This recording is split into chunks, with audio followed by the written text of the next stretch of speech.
imaginar eu fico super excitado. Mas como eu posso armar uma treta decente? Se até me falta pasta, Deus, pra eu escovar os dentes.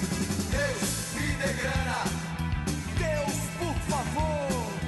Deus, me dê grana. Seu filho tá na de horror. Seu filho tá na de horror. Sejam bem-vindos aqui ao Sescom. É um prazer recebê-los aqui. Estou representando aqui o nosso presidente. Senhor, eu sei que você é gente fina. Sei também que dureza nunca foi a minha sina. Aceito de bom grado uma bolada qualquer. Pode me dar em cheque, Deus, ou em dólar se puder. Mas antes de falar do tema, eu gostaria de falar um pouquinho com vocês, dar um recadinho também sobre o PQC, programa de qualidade, que é um programa de qualidade, passou a ser um programa de qualificação.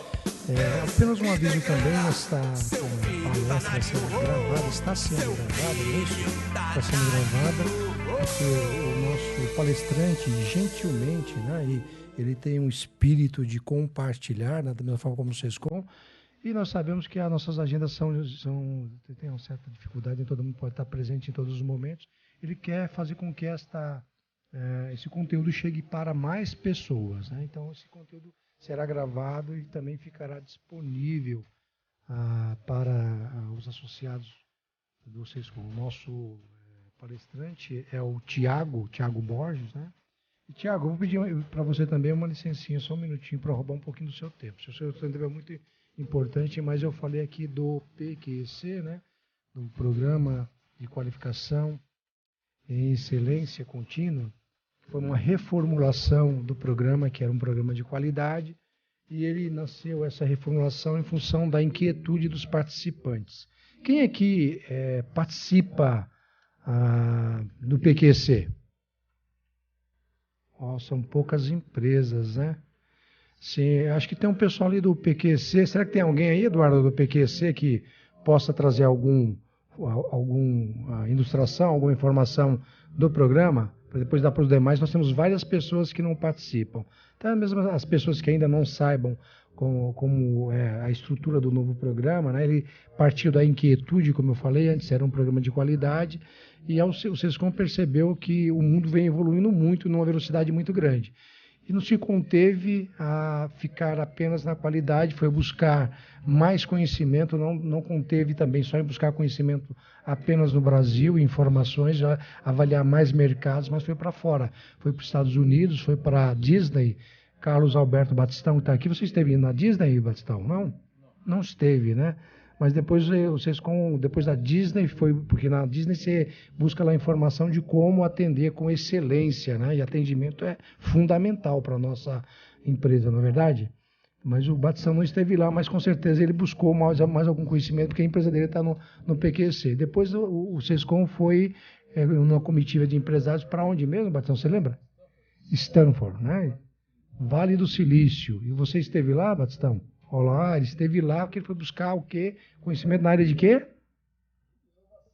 Inovação e tecnologia. Então, primeiro lá, como encantar o cliente, depois como buscar inovação para os nossos serviços, para as nossas ofertas, e depois o Sescom também foi para MIT, para aprender o quê? Como empreender, não é isso? Como empreender, a gente vive aí num mundo cheio de startups, né?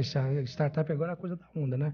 Tem várias pessoas que tentam abrir uma empresa, já abrem no conceito que é uma startup. Então, é nesse contexto que que o Sescom foi respirar novos ares para trazer novos conhecimentos. Daí a gente entendeu que um programa baseado em qualidade, um programa que estava há 13 anos, que tinha 13 anos de existência, um programa que só vinha evoluindo em termos de quantidade de empresas, mas estava na hora de reformular e acrescentar mais alguns pilares, acrescentando e deixando aquilo que de bom já era no PQC. Então, na verdade, houve uma ressignificação do PQC, que continua com o mesmo nome, mas com sentido diferente, trazendo agora mais alguns pilares, além do pilar da qualidade, o pilar do empreendedorismo com o nosso parceiro, Sebrae, o pilar da inovação, onde nós temos um experiente, uma pessoa que domina muito bem esse tema, que é o Gil Jardelli, com a sua empresa.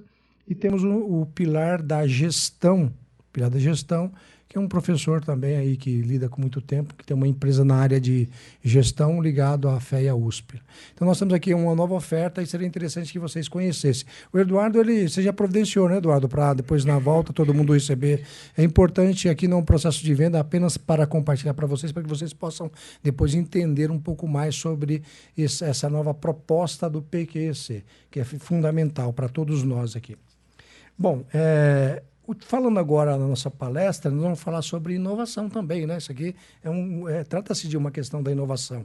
A gente falar sobre blocos, né? Vamos falar sobre blocos, né? A gente não entendeu muito bem o que esse contexto dessa inovação impacta na empresa contábil, né? Essa abordagem, né? Então, o Tiago, ele é Tiago Borges, pessoa já conhecida aqui. Ele é doutor em controladoria e contabilidade pela Universidade de São Paulo, USP, mestre em controladoria e contabilidade estratégica pela FECAP, professor universitário, consultor empresário, autor de livros e artigos sobre contabilidade e gestão. Então, o Tiago, ele vai nos prestigiar aqui em compartilhar o seu conhecimento. Tiago, fique super à vontade aqui, Tiago. Vamos recebê-lo com uma salva de palmas.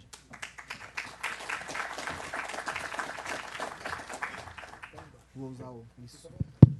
Bem, pessoal, boa noite a todos. Antes de tudo, agradecer a presença de todos vocês, a confiança depositada no SESCOM, na Unisescom, que nessa noite aqui eu estou representando também como professor aqui do SESCOM de temas relacionados à contabilidade e tecnologia.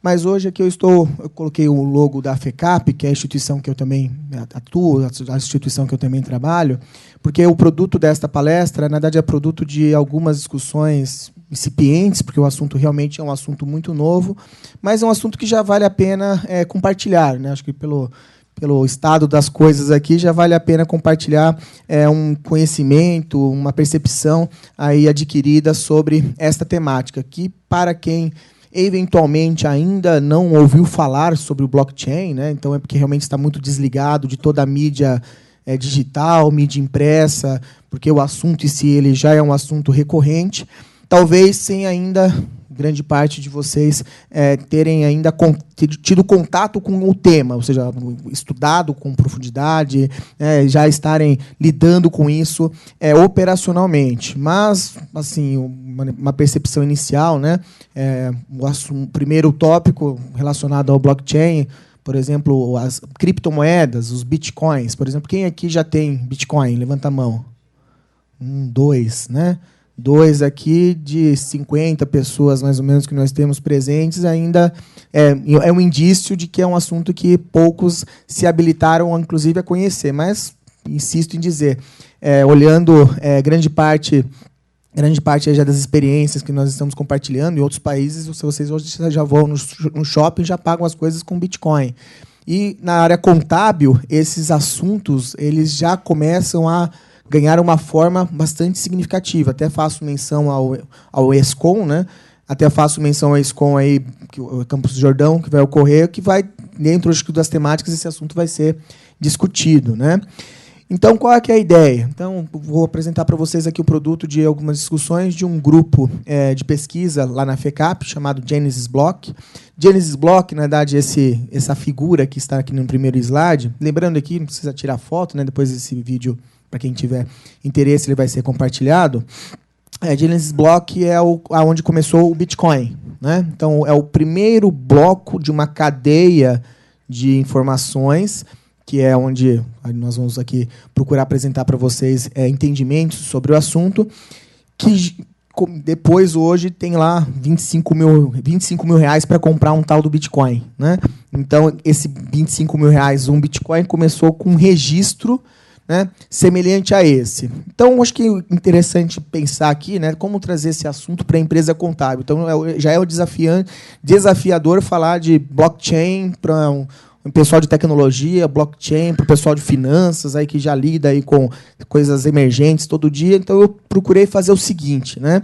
Trazer para uma linguagem do dia a dia da pequena e média empresa, da empresa contábil. E eu, pessoalmente, inclusive, grande parte do que eu sou profissionalmente, eu devo a essa mudança tecnológica. Eu comecei a atuar aqui no SESCOM de maneira mais profícua, né, justamente quando começou o SPED. Então, naquele período, lá, o SPED, quando surgiu, era uma ideia, em 2005, eu participei do grupo de trabalho do SPED Contábil, participei como convidado pelo CRC São Paulo para ser formador aí do que seria o assunto SPED. Em 2005 ainda era uma ideia, não era um projeto, e aí eu fui convidado, eu era palestrante do CRC à época, e profissional, tinha acabado de fazer um mestrado na área de sistema de informação, consultoria de RP, essas coisas, e aí fui convidado para multiplicar o SPED. E a percepção, na época, né, eu comecei lá em 2005 a falar de certificação digital, a falar do que seria o SPED, e assim, eu me acostumei, né, 2005 até 2007, a ouvir muito, por exemplo, isso nunca vai dar certo, né, isso aí é ideia de doido, isso não é muita tecnologia, no Brasil não funciona, né? Então, a percepção que existe, né, trazendo aqui para a nossa área, é essa. Né? Então, 10 anos atrás, né, pensar que no início, né, no começo do SPED, então a realidade dos processos empresariais, principalmente aqueles onde nós temos contato nas empresas contábeis, era aquela realidade de talões de nota fiscal, documentos fiscais, para lá e para cá. Né? Então, prevalecendo aí, documentos sem alternativa de arquivos eletrônicos, e livros fiscais para lá e para cá, né? Embora, tudo bem, já existisse o processamento eletrônico de dados, mas o processamento eletrônico de dados culminava na impressão e na encadernação de livros fiscais, de livros contábeis, e, principalmente, para tudo que passa a ter valor, precisa ter valor jurídico, né? Precisa ter reconhecimento, você tem aí a figura da autenticação no cartório. Não quer dizer que acabou, mas que era muito mais frequente na nossa atividade, isso, sem dúvida, era. E, de novo, como eu disse, né? Quando a Receita Federal vai lá, em 2005, anuncia o SPED, 2007, lá através do Decreto 6.022, institui o SPED. E no final de 2007, aí já começo de 2008, por exemplo, lança o SPED Contábil, lança e formaliza a nota fiscal eletrônica, né? Pensando nesses processos todos na época, né, eu lembro, por exemplo, nota fiscal eletrônica, como as empresas que vendiam formulários, muitas delas deixaram de existir, né, vendiam formulários contínuos, não, que isso é um absurdo, isso não dá segurança ao processo, isso daqui é contra os processos empresariais, como eles defenderam, né, com unhas e dentes, que a tecnologia ela era um problema, que era arriscada, que aquilo ali era algo que envolvia um risco muito grande de tecnologia, de processos, né? A questão dos sistemas, né? Também, quando começou o SPED, não, porque vai entregar, deixa para entregar na última hora o imposto de renda da pessoa física, você vê lá, não dá, o sistema trava. E aí, quando começar o SPED contábil, arquivo com 1 GB, o sistema não vai dar certo, isso daqui vai dar pau, né? E a questão da certificação digital. Certificação digital, né? Imaginar 10 anos atrás que poucos profissionais de contabilidade no Brasil, por exemplo, tinham certificação digital, e hoje você só é contador se tem um certificado digital, porque a assinatura da contabilidade se faz com certificado digital no SPED contábil, ou seja, sem certificado você não é gente. Então, 10 anos atrás, né, o que nós conhecemos hoje como SPED, o que nós conhecemos hoje como tecnologias aplicadas à área contábil, eram quase inimagináveis. Assim, a resistência à mudança, a percepção de que isso não ia vingar era muito grande. Ontem, aí nós já estamos convivendo com a realidade, né, de 10 anos. Eu falo ontem, né, de maneira muito recente. Então, por exemplo, nota fiscal eletrônica. Quando começou, nossa, isso não vai dar certo. Hoje a nota fiscal eletrônica está aí no varejo, né, com o modelo do SAT implementado no estado de São Paulo. Você tem o Bar do Zé emitindo notas fiscais eletrônicas em tempo real, online, real time, através dos emissores de cupom fiscal eletrônico. Hoje, você tem, por exemplo, a Lei 1320 de 2018, né, falando de escriturações fiscais eletrônicas, né, falando de SPED, por exemplo. Você tem essa lei aí do Estado de São Paulo, né, que eu acho que todo mundo conhece, a Lei Nos Conformes, aonde o Estado de São Paulo, neste ano, iniciou aí um ranqueamento das empresas do Estado de São Paulo em relação ao ICMS, entre outros critérios, pela qualidade da informação do SPED fiscal. Então, teoricamente falando, se você não entrega o SPED fiscal com a informação consistente em relação aos documentos eletrônicos gerados, você vai ser ranqueado como baixa conformidade, portanto, você vai receber a visita do fiscal com mais frequência. Então, o que é isso na prática? O fisco usa a tecnologia da informação, ou seja, as bases de dados geradas no ambiente do SPED, como indício, né, de atividade indevida, atividade suspeita para fiscalização. Então, é um uso que é aquilo que efetivamente já se desenhava 10 anos atrás. É o uso da informação, inclusive para determinar, pela qualidade do SPED, quem precisa mais ser fiscalizado ou não. E aí eu vejo o certificado digital, como, por exemplo, um produto que a Serasa lançou de maneira recente, né, onde o certificado digital hoje é uma ferramenta, é gratuito, né? Então, a Serasa, por exemplo, lançou um produto, a despeito de umas polêmicas aí da Serasa, a Serasa lançou um produto, por exemplo, onde as pessoas, na hora que vão entrar num site para fazer uma compra, né, uma compra de uma mercadoria, um portal de e-commerce, elas podem usar com certificação digital, e isso já faz a identificação cadastral da pessoa sem a necessidade de montar aquele cadastro, usuário e senha, e isso até com uma integração com o portal de comércio eletrônico. Então, em outras palavras, a ideia é que você utilizaria o certificado digital até para comprar um sapato hoje numa loja online, né? Então, a Serasa lançou um produto desse recentemente. Então, a certificação digital, que era uma coisa que para alguns seria algo impraticável, hoje já é uma realidade que está aí de maneira intrínseca nas operações empresariais e também nas operações contábeis. Isso ontem, né? Porque hoje, então, qual é a tendência? Hoje, o que se discute quando se fala aí de possibilidades, né, de desdobramentos da tecnologia da informação nos negócios? Então, algumas referências, né, algumas ideias. Por exemplo, a profissão, né? A profissão contábil, as profissões do futuro. As profissões, eu falo, o futuro não é um futuro tão distante, é um futuro bem presente.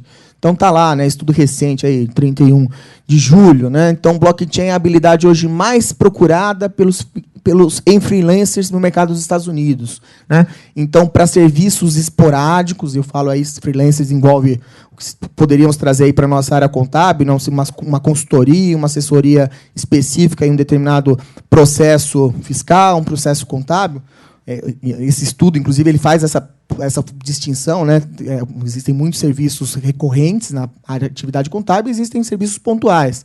E hoje tem contador perdendo serviço lá nos Estados Unidos para especialista de blockchain, porque as empresas, de maneira geral, pessoas físicas, empreendedores, estão buscando profissionais que entendam bem dessa tecnologia para explorar novos modelos de negócio. A gente vai explicar ainda o que é essa tecnologia. Hoje, de maneira recente, existe uma discussão sobre tributação. Né? Então, por exemplo, como é que vai ser tributado o blockchain no Brasil? Como que se tributa o Bitcoin no Brasil? Então, poxa, você está pensando que esse assunto aqui é, né, um assunto de tecnologia, do pessoal da área de TI? Não, já tem que pensar isso, como é que eu vou tratar no imposto de renda. A própria Receita Federal se manifestou, né, esse ano, aí, na época do imposto de renda da pessoa física, ela chamou atenção. Olha, pessoal, lembre-se que a venda de criptomoedas, né, gera a necessidade de tributar lá no imposto de renda da pessoa física como ganho de capital. Né? Então, ela até uma das novidades desse ano no imposto de renda da pessoa física, se comparado com o ano passado, é que a própria Receita formalizou aí, em perguntas e respostas, a negociação de criptomoedas. E agora você começa a pensar também que a tributação apresenta desafios inovadores do produto das empresas, que é justamente a questão do imposto sobre software, que é diferente da realização feita na pessoa física. E quando eu penso na área pública, né, a Serpro, que é grande parte aí responsável pela manutenção desse ambiente de sistemas públicos, né, o SPED em si, ela tem uma responsabilidade grande no desenvolvimento, a certificação digital, embora você tenha as autoridades de registro, mas ela tem uma responsabilidade grande aí na concepção modelo de certificação digital baseado lá no modelo aí do ITI, né, o Instituto de Tecnologia, mas, efetivamente, você tem uma responsabilidade grande da Serpro como divulgadora para a administração pública dessas tecnologias. E a Serpro já anunciou a venda de produtos baseados em blockchain, já vem trabalhando o blockchain, por exemplo, no mercado de tesouro direto, então isso já é operacional no Brasil. Então, eu reuni aqui algumas notícias, alguns exemplos que mostram de maneira esparçada, né, impactos do que vem a ser esse assunto, essa tecnologia chamada blockchain, que de maneira direta ou indireta afeta a empresa contábil, né? E por que esse assunto está em evidência? Por que esse assunto é tão importante, né, a ponto aí de vocês, e agradeço, né, de novo a presença de vocês todos, entre vários assuntos, estarem hoje aqui à noite para ouvir, para estudar sobre esse assunto do blockchain. Porque está aí, né? Então, pensadores, empresas, né, entidades um pouco, digamos, menos influenciadas por aspectos comerciais, estão aí descrevendo que o blockchain ele tem um potencial impacto na forma como nós percebemos os modelos de negócio, inclusive na área contábil, os modelos de negócio, né, fora do ambiente, efetivamente, do mercado de serviços, né, de maneira significativa. Então, tem aí, peguei o caso aqui da Deloitte, né, que no estudo publicado em 2016 já apresenta, então, a ideia de que o blockchain tem um potencial de mudar, inclusive, toda a visão de processamento contábil das empresas, né? Como que isso vai funcionar? Vou demonstrar.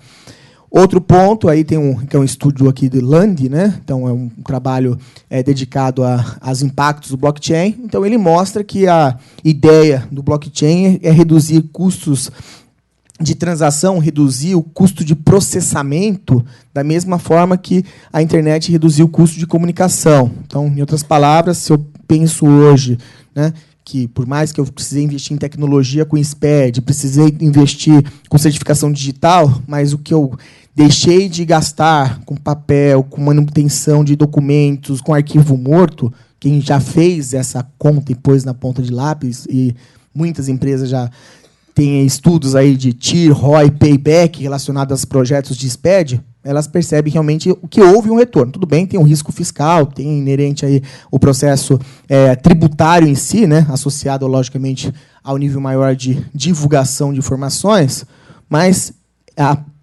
potencial, no primeiro momento, é de investimento, mas que existe um retorno, geralmente até no curto prazo, isso existe. E, finalmente, um dado aí do estudo do Fórum Mundial, né, Econômico Mundial, que já prospectou aí que a economia, os processos de trabalho, 10% da economia mundial será baseada em blockchain aí nos próximos anos, né, próximas décadas. Eles desenham até 2025, mas, de novo, isso com certeza aí, com uma prospecção que é difícil precisar, mas é aquela história, existe potencial para isso. Bem, afinal de contas, Thiago, mas o que é essa tecnologia? Como isso pode afetar a maneira como eu trabalho, como pode afetar a maneira como o meu cliente trabalha lá no escritório, como isso pode afetar o meu processo de escrituração contábil? Então, para explicar o que vem a ser uma ideia, uma maneira de abordar esse assunto, então eu utilizei o conceito do certificado digital. Então, estou aqui procurando explicar para vocês o que é um blockchain. Então, o certificado digital, e é interessante pensar nisso, né? Grande parte dos estudos, nós temos que tomar bastante cuidado quando fazemos uma leitura sobre o que o mundo está enxergando de blockchain. O mundo, na grande maioria dos países do mundo, você não tem um certificado digital como existe hoje no Brasil. O Brasil ele é inovador nesse sentido, ele é desbravador nesse sentido, para o uso massificado do certificado digital, porque, na verdade, aqui no Brasil, hoje, é massificado porque o fisco impõe, né? Então, o Brasil, lembre-se disso, né, é o pior país em termos de conformidade tributária. É o país onde se gasta mais tempo atendendo a fiscalização, de longe, né? É o país onde se gasta mais tempo e é o país onde mais as empresas gastam dinheiro com processos na área fiscal. Só que essa visão, né, onde o fisco vai lá e manda fazer, não interessa se é bom ou não para o contribuinte, também nos traz essa vantagem. Então, por exemplo, falar em informações certificadas digitalmente, para nós não é uma coisa tão nova. O mundo inteiro, isso é uma novidade absurda.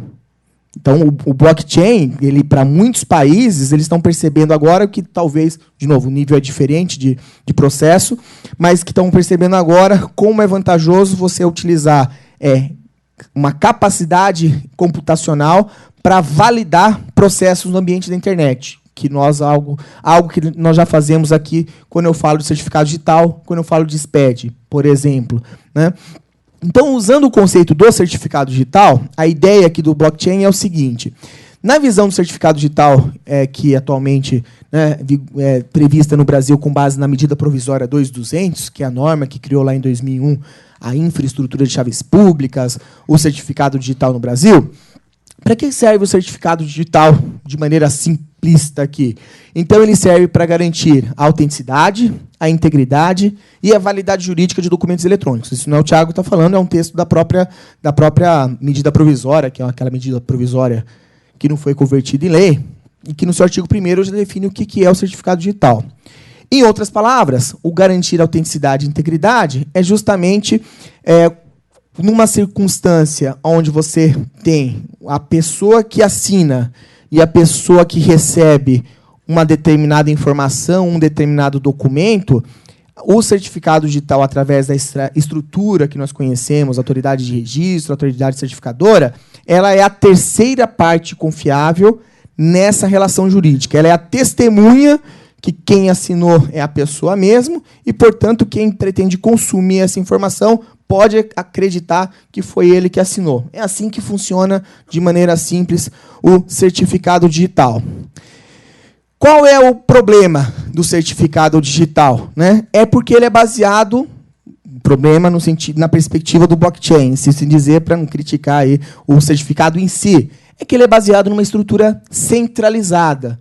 Então, como na definição que criou o certificado digital, no modelo, né, de criação do certificado digital do Brasil, se estabeleceu que ele está vinculado, né, aí a chamada autoridade certificadora raiz, que é o ICP Brasil, um órgão vinculado lá à Presidência da República. Então, é uma instituição pública que coordena toda a atividade, todas as diretrizes do certificado digital. Então, essa entidade, né, ela habilita aí as autoridades certificadoras, por exemplo, a Serasa, né, que, por sua vez, habilitam as autoridades de registro, por exemplo, o próprio SESCOM, para emitir o certificado digital para o contribuinte, que, por sua vez, passa informações e presta, aí, faz um cadastro centralizado lá no ICP Brasil. Só que tem uma característica interessante do certificado digital.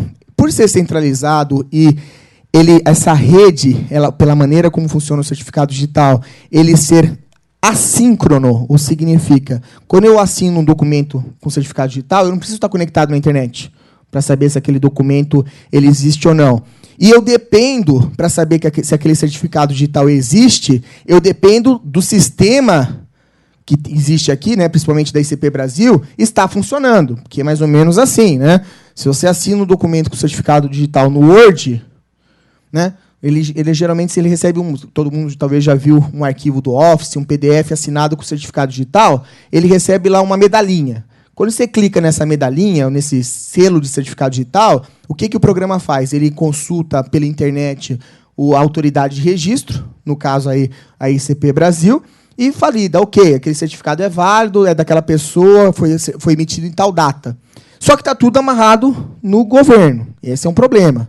Está tudo amarrado no governo. Tudo bem, não estou falando que o governo pode cair o servidor da Receita e acaba o certificado digital no Brasil. Não é isso. Mas está tudo amarrado. Eu dependo dessa estrutura governamental, que faz com que, por exemplo, o certificado digital seja remunerado, né, a preços que a gente tem quem concorda, quem não concorda. Essa é a estrutura do certificado. Isso é o que nós temos hoje. Do ponto de vista tecnológico, uma pergunta bem simples, e aí começa a mudar bem o que vocês conhecem como certificado digital.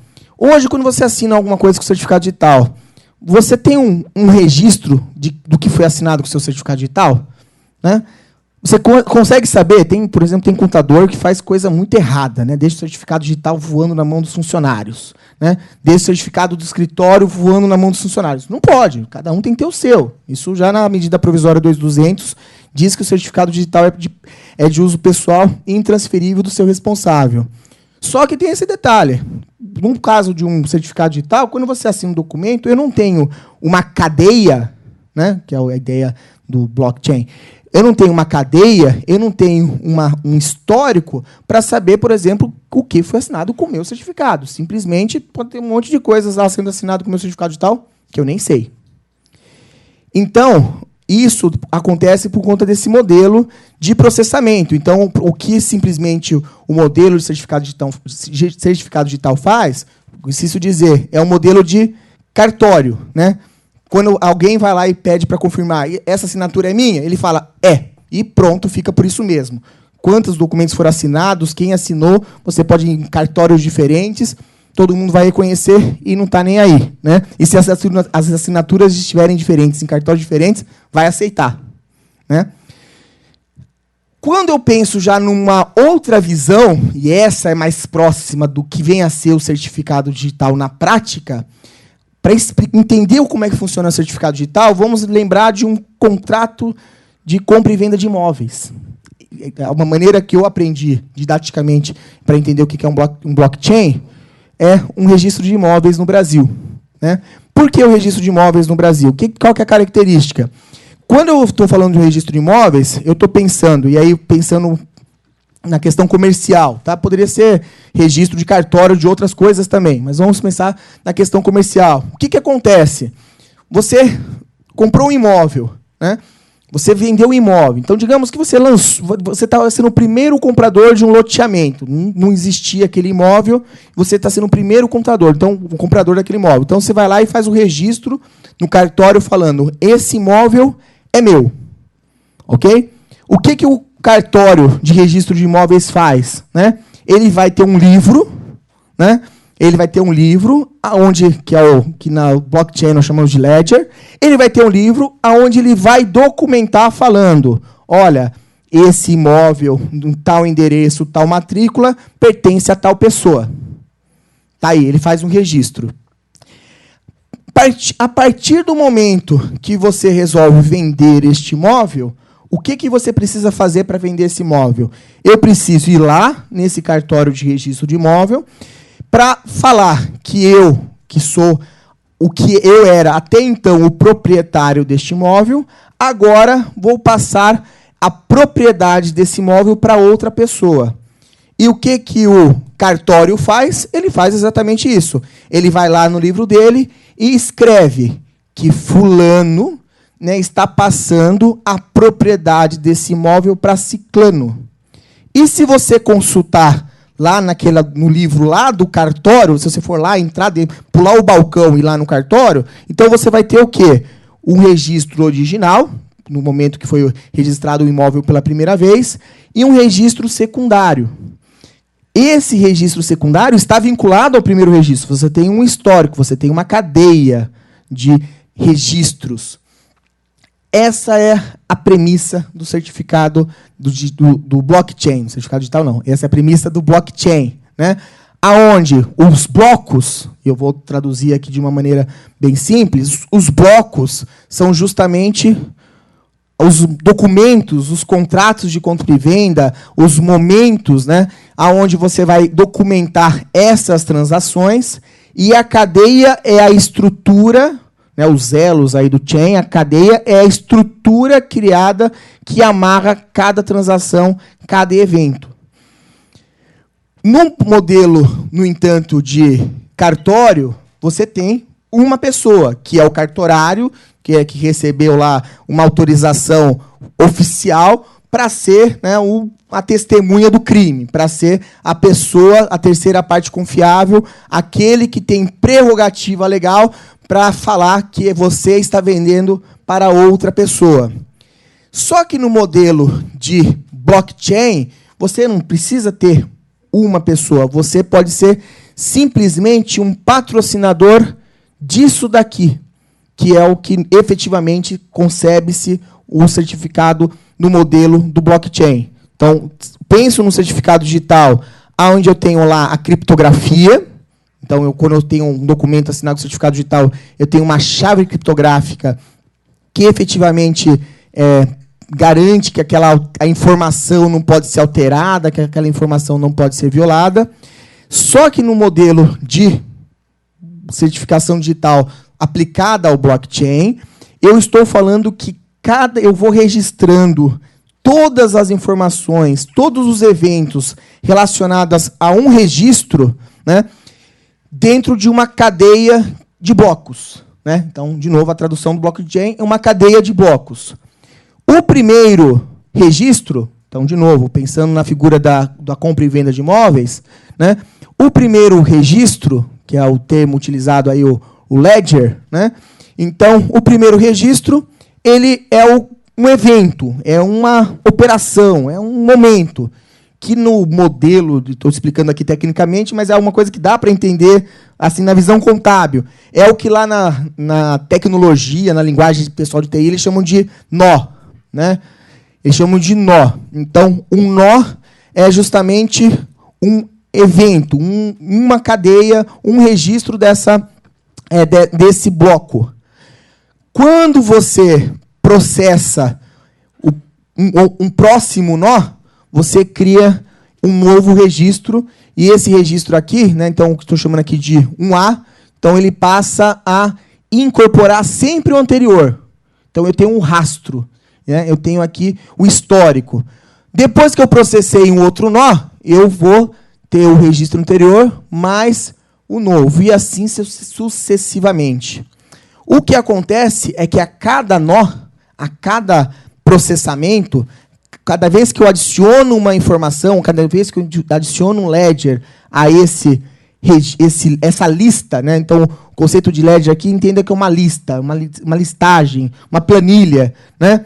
Cada vez que eu adiciono isso, uma informação, isso requer uma capacidade de processamento, porque isso daqui eu estou falando, o hash aqui é aquele conceito do SPAD mesmo, né? É tudo codificado.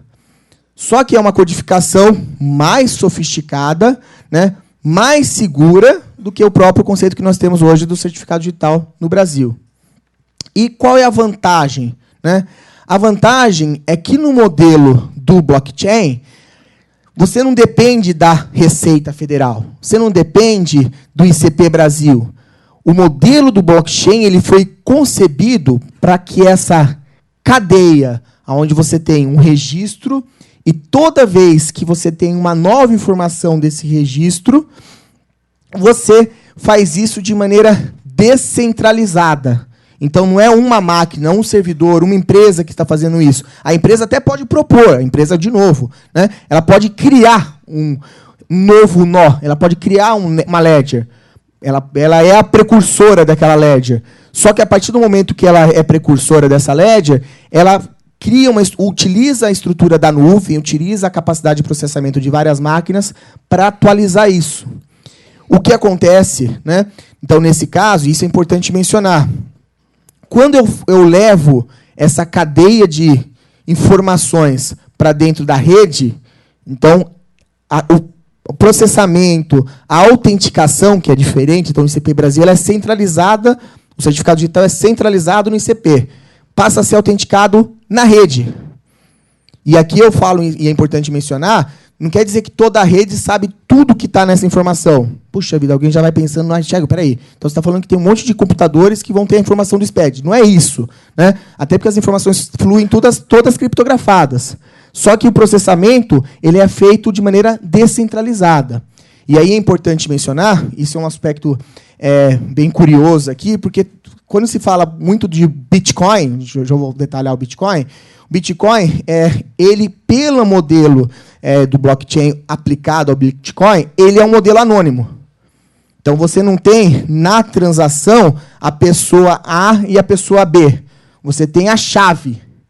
Só que nada impede, e isso está definido no modelo do blockchain, nada impede que essa rede, né, de registros distribuídos sejam com usuários identificados. Então, se eu estou pensando, por exemplo, num SPAD, nada impede que a Receita Federal, nada impede que o SERPRO, né, abandone, por exemplo, esse modelo ICP Brasil e passe a adotar um modelo de blockchain, aonde efetivamente você estabelece que, olha, para assinar tal informação, essa chave pertence a tal pessoa. E o que é essa chave? A chave é o que compõe uma parte desse processamento. Então, vamos imaginar que uma letrinha dessa daqui é um conjunto de dezenas de códigos. Então, uma parte desse processamento, eu posso identificar quem é o responsável por essa parte do processamento no próprio processamento. Isso daqui é o que a gente chama de registro com os usuários identificados. Ou não, simplesmente eu defino que isso é baseado em usuários anônimos, que é o modelo que hoje nós visualizamos, por exemplo, no Bitcoin.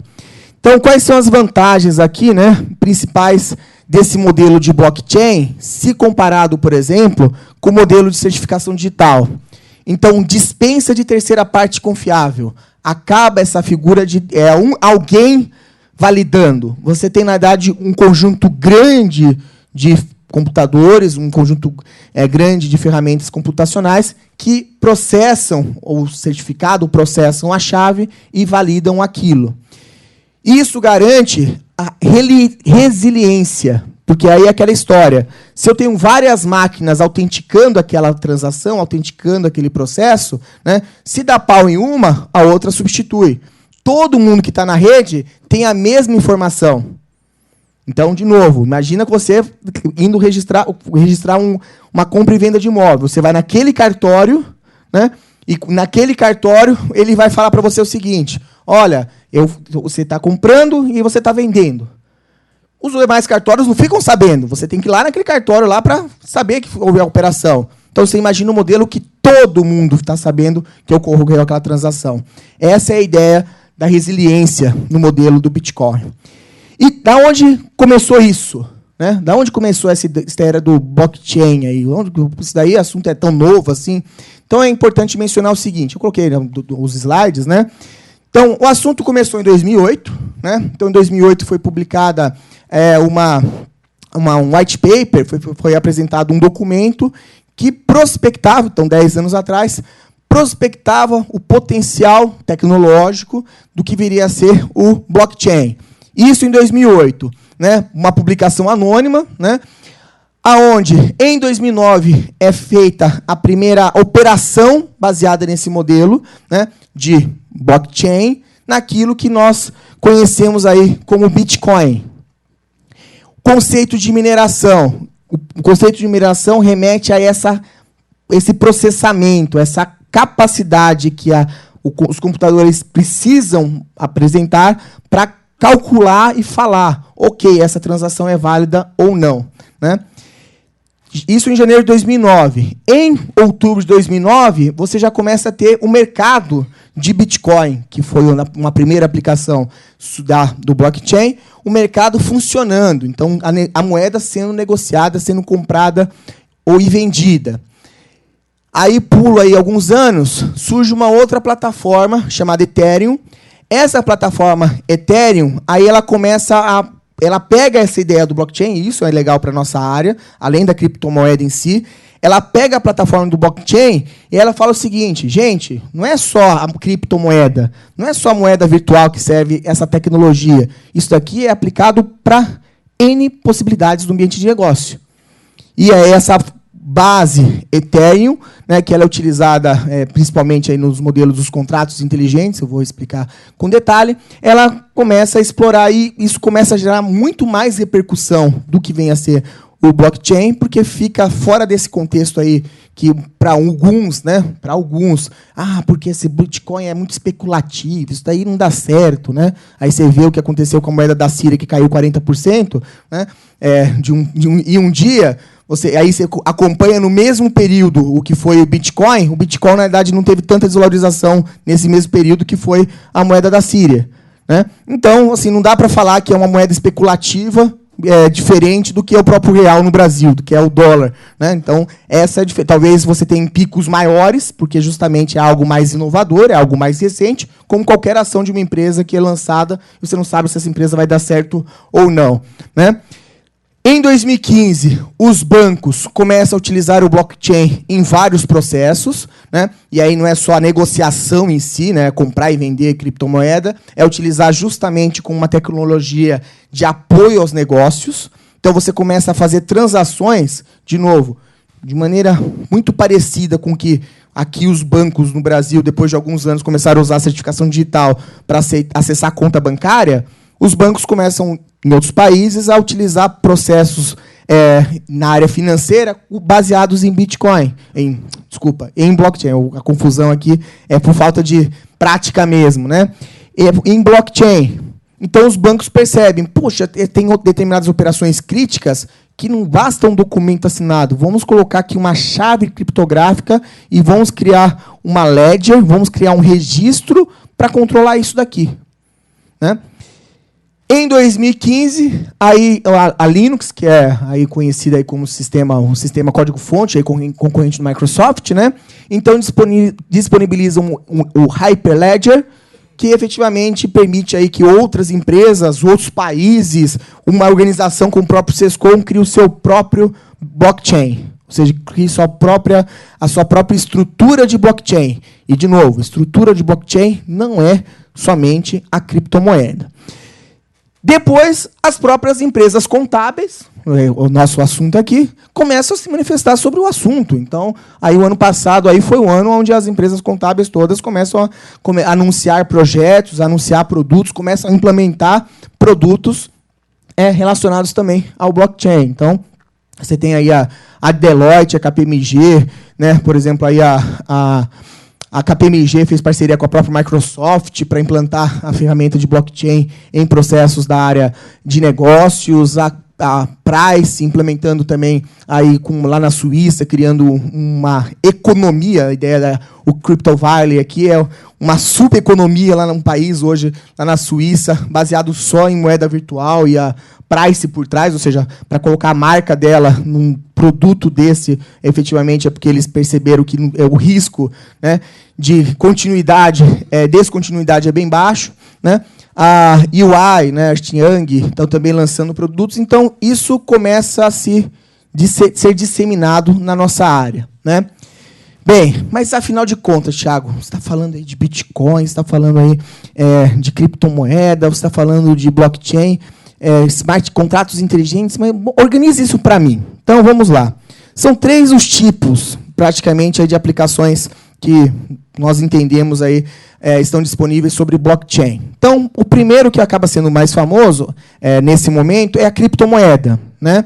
Que poderíamos colocar aí, por exemplo, como o Bitcoin, o mais famoso, aí, o mais expoente, embora exista aí uma quantidade hoje gigantesca de criptomoedas. E a criptomoeda é o exemplo prático mais fácil para a gente entender o que vem a ser aí a vantagem de um sistema baseado em blockchain. Eu vou pedir um favor para vocês. Todos vocês aqui têm o celular, acredito, e eu acredito que a maioria de vocês tem um smartphone. E não vai pagar nada, não se preocupem. Eu queria que quem tem condições de instalar um aplicativo, e o primeiro que instalar vai ganhar R$10 aqui agora. Aqui agora. Instalar um aplicativo chamado Jaxx. Jaxx. Enquanto eu estou falando, o primeiro falar, instalei aqui. Você vai instalar, é que vocês já têm, vocês não valem. Quem já tem o Bitcoin não vale, porque vocês já conhecem. Eu queria que os demais aqui, que não tem ainda o Bitcoin, primeiro que levantar a mão, eu vou dar R$10 agora aqui, no ato. Tá legal? O Jaxx, né? É Jaxx. Não vai pagar. Isso aqui é o que nós chamamos de uma carteira virtual. Tá? É uma carteira virtual. É que é legal. Depois, quem tiver curiosidade, quem não receber aqui, eu vou pegar aqui uma pessoa só para mostrar como é que funciona na prática. Então, vocês estão instalando aí, quem levanta a mão aí, estou falando, tá? Então, o que acontece? Jaxx, acho o aplicativo, é uma carteira virtual. Hoje, o Bitcoin ele é uma moeda virtual, né? A criptomoeda, que é baseada num conceito justamente de descentralização do modelo econômico. Então, há uma discussão... Quer trocar por um Bitcoin. Já conseguiu? Então, poxa, olha. Conseguiu, vou lá, eu vou mostrar, eu vou explicar, vou usar aqui o nosso ilustre Ivanildo. Então, eu vou ilustrar que ele não tem Bitcoin. Tá legal? Ele foi mais rápido que vocês. É que o celular dele é mais potente, né? Então, clica em aceitar. Ok. Cria, pode confirmar. Pronto. Então, pessoal, eu vou fazer só uma demonstração rápida. Então, eu tenho esse aplicativo, que é esse Jax aí, é uma carteira virtual, onde você faz o quê? Hoje você compra uma criptomoeda em várias corretoras, né, virtuais, onde você pode comprar, você vai pagar em reais, e eles vão transformar isso em Bitcoin. E aqui não estou explicando Bitcoin só para dar um exemplo. É legal, gastar R$5 só para você entender o que vem a ser o Bitcoin e o que vem a ser o blockchain. Quando você aceitou aqui, já tem a carteira, né? Já tem o dinheiro aí, pronto, beleza. Aí você vai fazer o seguinte. Vai, continua. Pode colocar Bitcoin. Isso, Bitcoin. Clica ali. Isso. Pronto, já tem a sua carteira. Isso aí. Pode pôr skip. Isso, pronto, já tem a sua carteira. Vou mostrar para você o que você vai fazer. Não, ele não tem Bitcoin ainda, porque o Bitcoin em si, você precisa comprar a moeda numa empresa que hoje faz o agenciamento disso, ou como eu vou fazer aqui, que simplesmente como eu tenho Bitcoins, eu posso transferir para ele. Né? E isso é feito, de novo, de maneira muito mais simples, porque eu, por exemplo, eu quero dar R$10 para ele. Hoje, como é que eu teria que fazer? Ou eu tenho dinheiro na carteira, né? Ou então eu vou ter que pedir para ele a conta bancária dele, porque se não for do meu banco, eu vou ter que fazer uma TED. Não é isso? Não é assim que funciona? Ou eu vou ter que fazer um cheque para ele. Cartão de crédito, só se ele tiver a maquininha lá, como é que é? A maquininha lá de cartão. Amarelinho, que é para ele receber. Só que se eu pensar em todas essas operações, eu dependo do sistema financeiro para transferir do meu bolso para ele o dinheiro. O que eu posso fazer simplesmente? Aí aqui, se eu tivesse condições aqui, eu faria para todos vocês. Eu não tenho tantos bitcoins assim, mas é legal para ilustrar. Né? Então, eu vou pegar aqui a minha carteira virtual, eu estou lá com dinheiro. Puxa, eu quero fazer um pagamento de um serviço que ele me prestou. Então, eu vou procurar aqui na minha wallet o aplicativo também. Eu nem abri ele aqui. Achei o aplicativo, vou falar assim, vou te dar R$10. Então, vou colocar aqui R$10. Ok? Ele tem um carry code. Se vocês instalaram o aplicativo, vocês vão receber aí um código. Eu vou pegar o código dele. Tira aqui a mensagem. Vou colocar aqui R$10. Pronto, já paguei. Já paguei. Aí vai demorar um pouco, porque vai demorar um pouco o processamento. Já transferi o dinheiro para sua conta aqui. Deixa eu ver se a internet estiver funcionando. Aqui tem. Deixa eu ver, vai aparecer. Não, mas é isso mesmo. Deixa eu só colocar aqui, que é a rede da. A rede daqui. Ele está com Wi-Fi aqui. Me perdoe, que ele está com Wi-Fi aqui. Deixa eu tirar o Wi-Fi. Não, aí eu estou dependendo da infra, né? Estou dependendo da infra. Não, mas funciona assim, é legal.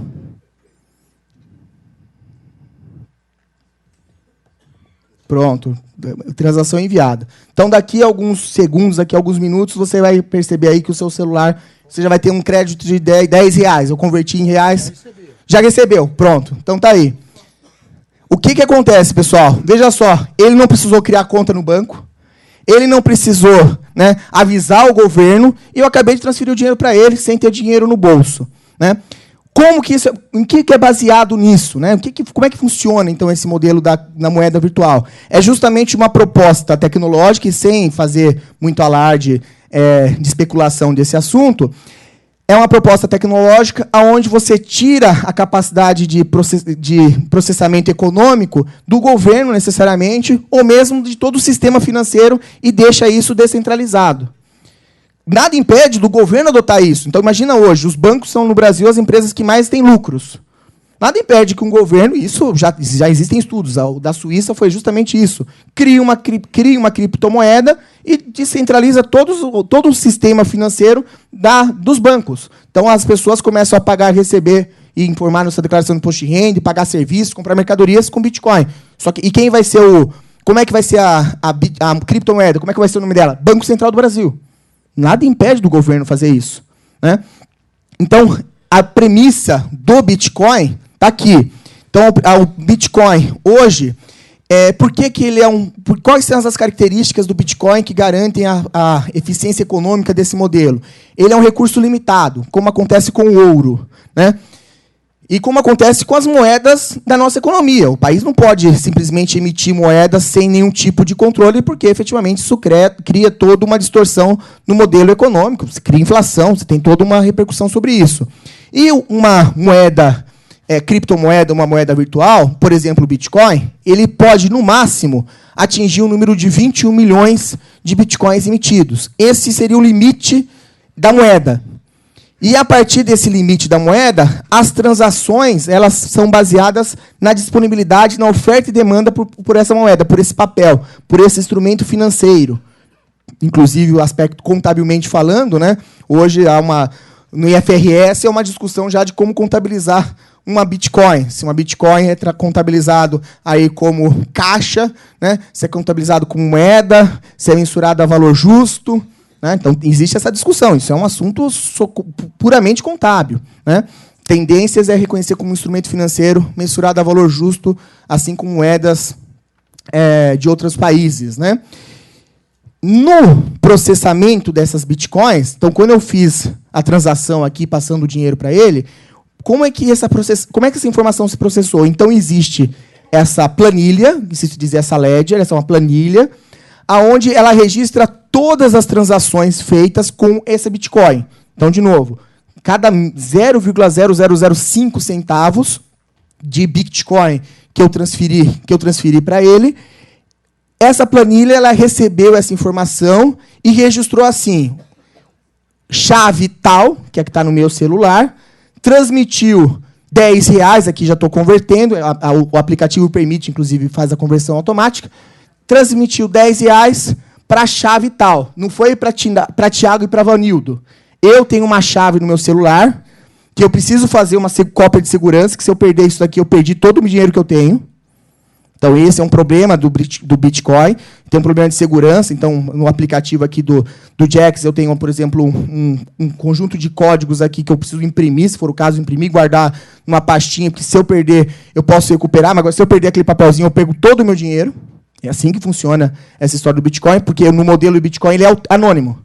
Então, ele é baseado simplesmente na chave. Então, imagina um certificado digital, que você tem aquele certificado digital, mas ele não está vinculado ao seu CPF.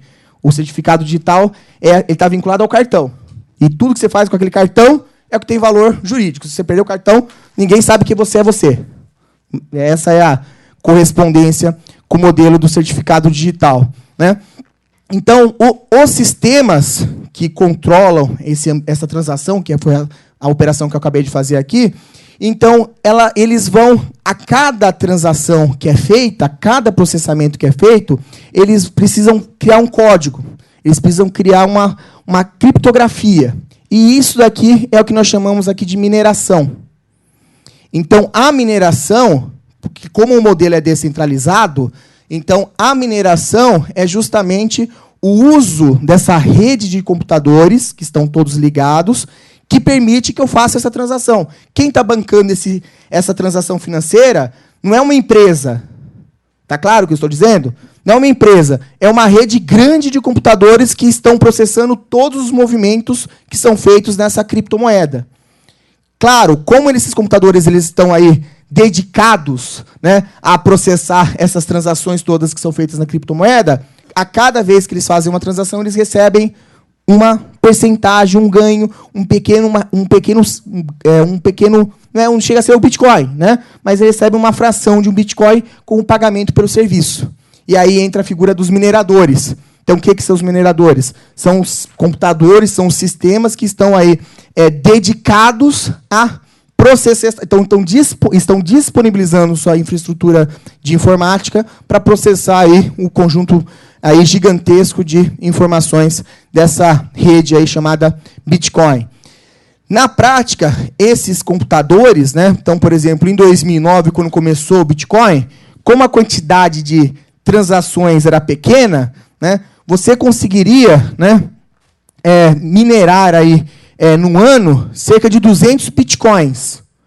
Então, autorizando as transações e sendo remunerado por isso, você tinha aí uma capacidade de remuneração de 200 bitcoins, o que hoje aí 25 mil reais cada bitcoin faz a conta, né?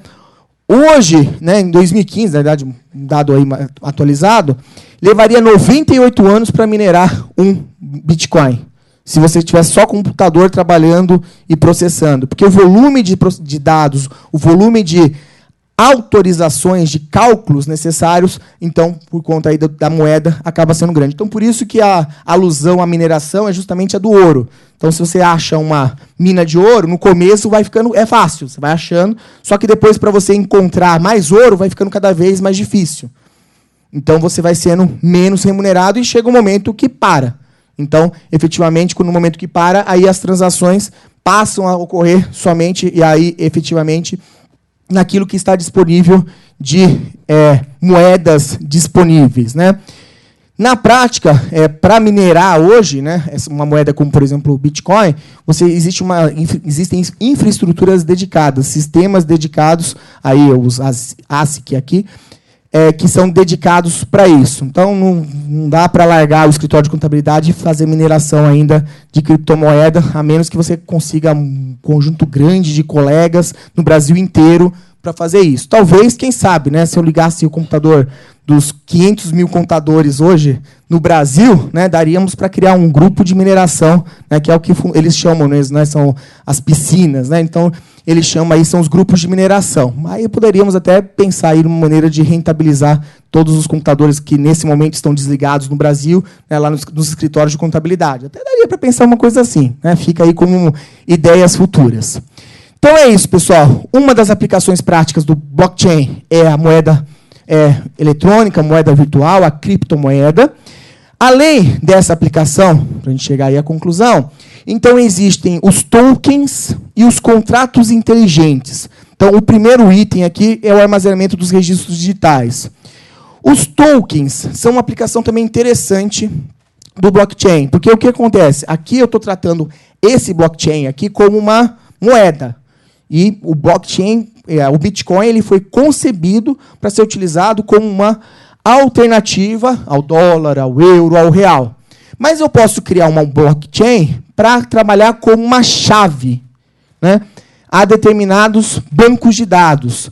Então, essas chaves são, por exemplo, né, e aí eu estou falando o seguinte, eu posso usar Bitcoin, que é baseado numa tecnologia de blockchain, para comprar uma chave. Por exemplo, o ingresso do cinema. Poxa vida, Thiago, uma coisa básica. Mas é isso. O que é o token? É um código, é uma autorização, é uma senha, podemos chamar de várias maneiras, que lhe permite fazer determinada operação, lhe permite fazer determinada transação. Só que no modelo do token, que é diferente de você simplesmente, eu dou o Bitcoin para você, eu compro um direito, um ativo, né, um processamento que eu posso usar para N operações, né, sem consentimento. Tiago, mas não é uma coisa do dinheiro? Não é, porque no Bitcoin você tem, por exemplo, um mercado que vai variar em função aí da oferta e demanda da moeda, enquanto o token ele pode ser mais estável do que o próprio Bitcoin. Porque aí você pode estar convertendo o token em reais, você pode estar convertendo o token em uma criptomoeda. Então, a ideia do token é que ele é um papel, né? E, de novo, um papel que pode ser utilizado para N aplicações, né? Como, por exemplo, vinculado às próprias ações das empresas, né? Então, é aquela história. Ao invés de receber opções de ações, você recebe as blockchains, ou seja, você recebe tokens, aonde você pode, no momento que você entender como oportuno, realizar esses tokens em ações ordinárias, né? Então, por exemplo. Então, essa é uma possibilidade de trabalhar o mercado. Tiago, mas qual é a vantagem disso com os papéis que já existem hoje na Bovespa? De novo, um modelo descentralizado, um modelo onde você tem a resiliência, um modelo baseado em tecnologia. Você não precisa ter um cara que fica cuidando do servidor, uma funcionária que fica atendendo o telefone, uma estrutura de um escritório que fica gerenciando essas operações. É a rede que faz isso. E isso, pessoal, é disruptivo. Isso muda substancialmente, de novo. Pensem efetivamente num cartório de registro de imóveis. Pense na possibilidade que hoje, quando você vende uma casa, você não precisa do cartório de registro de imóveis. Simplesmente você entra no aplicativo do governo de registro de imóveis e fala, agora eu estou vendendo para fulano. Acabou, resolvido. E alguém vai falar, Thiago, isso é possível? É tão seguro quanto o registro de imóveis? É mais seguro. É mais seguro, pessoal, porque não é possível de maneira alguma violar. O cartório de registro dá um jeitinho lá, né? Conhece alguém lá dentro, lá, o cara vai lá, o cara está lá com dor de barriga, vai lá, assinatura lá, ele é conhecido, lá vai outro, lá, o dono do imóvel está lá viajando, ele liga, fulano, deixa o fulano assinar por mim, ele faz a assinatura igual a minha, né? Ele vai lá, assina, passa a documentação e vai embora. Né? Se você pensa, depende da pessoa, depende do cara lá que confere, não é isso? Né? A gente faz hoje uma venda de imóvel, de veículos. Né? Puxa, olha que coisa arcaica. Você vende o veículo hoje, você tem que ir lá registrar o documento de transferência do veículo da mesma forma de 30 anos atrás. Né? A autenticidade. Só que depende do cara estar lá. Ele nem olha para você. Né? Pode ser qualquer um lá que assina parecido, o cara nem olha, pronto, tá vendido. Você cria uma blockchain para isso, pessoal, acaba. É tudo online. É mais seguro do que o que a gente conhece hoje. Então, essa é a característica, né, desses modelos de negócio. Né? E, finalmente... Opa, travou aqui. Será que acabou? Não, acabou a apresentação, ainda tenho 20 minutinhos.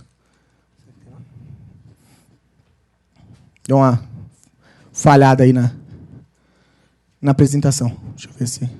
Tá, então eu vou clicando aqui. Bem, então o token, efetivamente, ele é baseado nesse modelo onde você cria um papel, onde você cria um registro, e esse registro, individualmente, ele tem uma aplicação específica. Então, você pode ter lá o blockchain para assistir o cinema, então você comprou o token para assistir o cinema, em qualquer momento, em qualquer circunstância, você vai lá e entra no cinema. Então, não é um ticket que você vai lá e fica ele como se fosse o passe livre. Né? Então, essa é a ideia. Essa é a ideia do token. E, finalmente, os contratos inteligentes. Dentro do modelo dos... Pois não, pode falar. Eu pulei. Que era aplicações, né? Deixa eu... Ele avançou aqui. Dá para voltar um slide, por favor? Tá, eu ia passar e avançar. Então, eu citei aí essa questão dos tokens, né? Então, descentralizar o processo de financiamento, reduzindo o custo de transação. E é o que eu falei do internet das coisas, né? Então, podem ser estendidos a hardware. Porque você pode, por exemplo, comprar...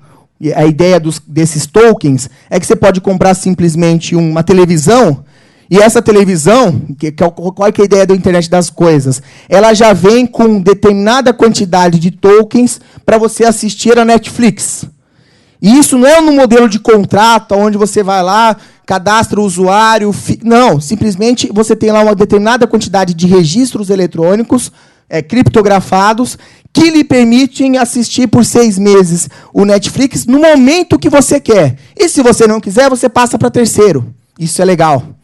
Você passa para terceiro, porque ele está associado, no momento que você compra aquele dispositivo físico, ele está associado e você vai carregando. Imagina uma geladeira, hoje já tem o internet das coisas, hoje você tem geladeiras conectadas na internet. Né? Onde, efetivamente, você tem até o modelo da Brahma, não sei se vocês viram, né? Tem aqui em São Paulo, onde você tem uma geladeirinha de cerveja, ela pesa a quantidade, ela pesa aquela geladeirinha, então você vai tirando as latinhas de cerveja, depois de um tempo, se ela perceber que ela está vazia, ela já comunica, né, à empresa que precisa ser reposta aquela geladeira de cerveja.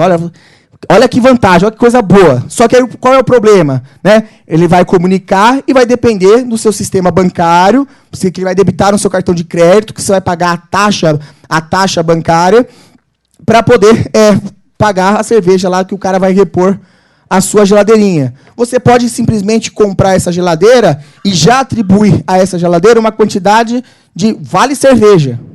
E essa quantidade de vale cerveja seriam baseados no modelo de blockchain. Então, a partir do momento que o cara vai lá repor essa geladeira de cerveja, você nem vai passar pelo seu cartão de crédito. O próprio equipamento ele já tem uma quantidade X de créditos, que são baseados no modelo de tokens, que ele vai consumido na medida que isso vai sendo reposto.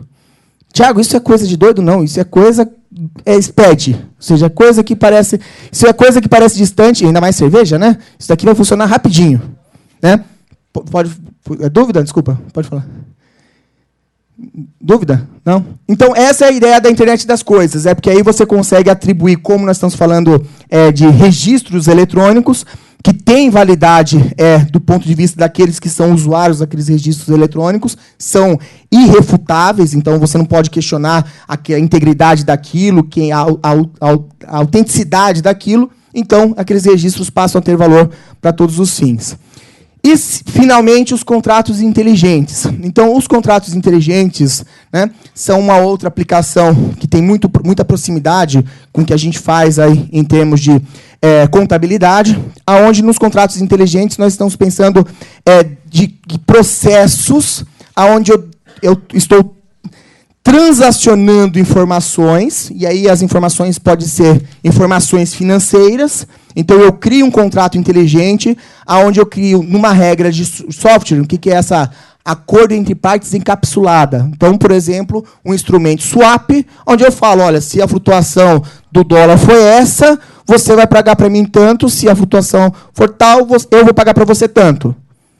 Só que eu deixo isso documentado num contrato que passa, a partir do momento que ele é concebido e as partes, todo mundo fica sabendo que existe aquele contrato da rede, né, ele passa a ter um valor jurídico, ele passa a ter um valor comercial muito mais eficaz do que simplesmente um pedido ou um contrato entre eu e você assino, você assina e fica por isso mesmo. É o tal que a gente chama aqui de contrato de gaveta. Né? Então, no modelo de contratos inteligentes, informações, regras, condições comerciais dentro de uma cadeia de blockchain passam a ter validade em todos os momentos que aquilo é exercido, né? Dispensando sempre aí a terceira parte, não preciso registrar no cartório para que aquilo seja validado. Se o governo aceitar, aquilo vale fiscalmente, né? Exemplo, então coloquei aqui, né? Atualização cadastral de produtos de maneira integrada. Então, hoje já existem tecnologias aí de validação cadastral, né, de itens. Aí existem empresas que oferecem soluções nessa linha de automação de processos da área tributária, por exemplo. Agora, você imagina que, numa determinada circunstância, isso pode acontecer, isso vai acontecer em alguma medida. Né? Hoje, quando você vai criar um produto, vai criar um produto lá na empresa, eu preciso ter uma classificação fiscal. Agora, quem garante que a classificação fiscal é aquela mesmo? Né? Hoje, geralmente, você conversa lá engenheiro, advogado, contador, né? E, vamos colocar essa daqui, seja o que Deus quiser. Né? É assim, mais ou menos, que funciona. Agora, você pode simplesmente ter uma entidade, ter uma empresa, né? Ter o próprio governo ou uma área lá do governo que atesta, fala, nesse seu cadastro, aquela informação essa classificação fiscal é a correta para este produto. Que é um exemplo disso, né? Hoje na área fiscal, um exemplo que estamos discutindo há pouco tempo, hoje na área fiscal muitas empresas têm problema aí relacionado ao status de habilitação de fornecedores. Você compra uma mercadoria hoje, o fornecedor está regular no CADESP. Aí daqui a 3 meses o fornecedor deixa de estar habilitado, está inativo. Aí quando o fiscal vai lá fazer uma auditoria, ele fala, viu, mas esse fornecedor aqui está inativo. Aí você fala, não, mas lá 3 meses atrás ele estava ativo. Aí o fiscal fala, não, mas ele está inativo. Prova para mim que ele estava ativo 3 meses atrás. Alguém já passou por fiscalização de ICMS nesse assunto? Se não passou, não é porque não teve a chance, porque isso aqui é comum. Aí o que muitas empresas fazem? Ficam tirando PDF, né, o print da tela lá da consulta de informação cadastral do fornecedor e montando um banco de dados disso. Que é uma maneira de provar para o fiscal que, naquele momento, aquela empresa estava regular, quando comprou a mercadoria. E eu estou falando de grandes empresas. Trazer isso para o contexto de blockchain, você tem a possibilidade, aí de novo, se vai ser o governo, se vai ser uma entidade, se vai ser uma empresa que vai oferecer isso tudo é novo. Né? Mas você cria uma cadeia onde, toda vez que você tem uma alteração cadastral, a rede, esse blockchain, ele captura e fala, olha, ele estava ativo, agora ele está inativo. Então, não dá para falar, não dá para questionar, né, como você tem um problema de atualização cadastral muito comum, né, não bate cadastro do Estado com cadastro da Receita, não dá para falar que, na época que eu comprei aquele fornecedor, ele estava irregular. Né? Então, essa é a ideia de aplicação dos contratos inteligentes. Como que isso funcionaria na prática? Então, a ideia, de novo, eu falei para vocês lá do nó, né? Então, cada evento, cada transação é um nó, só que no contrato inteligente, né, você complementa esse nó com uma informação. Então, é possível, lá na estrutura do blockchain, então você tem lá os registros, as transações, cada vez que você tem um nó, isso se torna mais complexo, e você coloca uma observação. Então, isso está previsto no layout técnico do blockchain. Uma observação. E essa observação é justamente o que eu estou descrevendo aqui. Né? No momento 2, vem de A para B, no momento 3, de A para B, e depois de B para C. E isso vai sendo montado. Finalmente, dentro dessa estrutura de contratos inteligentes, o que as auditorias, eu falei para vocês, as auditorias já manifestaram aí utilização para essa estrutura do blockchain. Né? O que eles estão aí propondo? Né? Então, primeiro, a utilização de um modelo de registro universal, né? Registro mundial de demonstrações contábeis. Eu coloquei aqui exemplo CVM, como assim, Thiago? Não entendi. Hoje, cada país tem, por exemplo, um formato de apresentação de informações para o comitê de regulação. Né? No Brasil, a CVM, nos Estados Unidos, a SEC. Né? Houve, alguns anos atrás, uma proposta de uma tecnologia chamada XBRL, que talvez alguém já ouviu falar, mas que nunca foi para frente.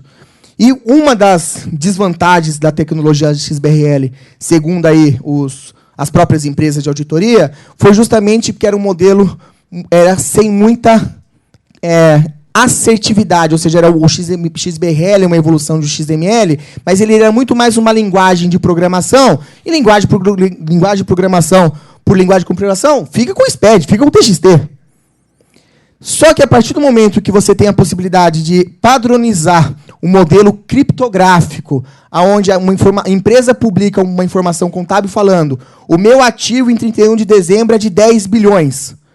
E essa informação ela vai para uma chave onde qualquer usuário no mundo inteiro, quer seja a Receita Federal, quer seja Banco Central, quer seja a CVM, a SEC, tem a mesma informação. Então, imagina o fim do SPED contábil.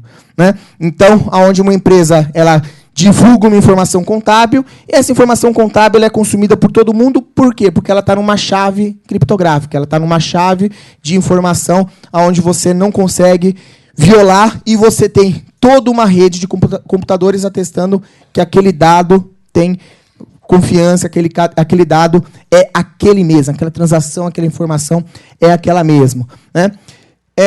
Nesse sentido, a tecnologia permite, para processamentos mais específicos, né, auditorias não amostrais. O que significa isso? De novo, imagina lá um processo de auditoria, quem aqui é auditor, né? Então, hoje você tem que ficar atestando se aquele pagamento que ocorreu naquele dia para aquele fornecedor, quem autorizou. E eu preciso lá pegar a assinatura, preciso olhar no sistema e verificar lá a autorização no RP, lá, se de fato ocorreu com a senha da pessoa. Com uma cadeia de blockchain, você não precisa ter isso. Porque quem tem as chaves e quem tem o controle, efetivamente, que é descentralizado desse blockchain, toda vez que é feita uma transação de pagamento, o sistema vai controlar e vai testar que aquela transação ocorreu naquela data por tal pessoa. E todo mundo está sabendo, de novo, que tem acesso a esse sistema, todo mundo está sabendo disso. Então, eu não preciso ficar auditando e conferindo para saber se foi aquela pessoa mesmo que fez aquela transação. Isso é o que a gente chama de auditoria não amostral. Né? Então, onde a auditoria teria condições de pegar todo o volume de registros e não somente uma pequena amostra. Né? Então, essa é uma perspectiva.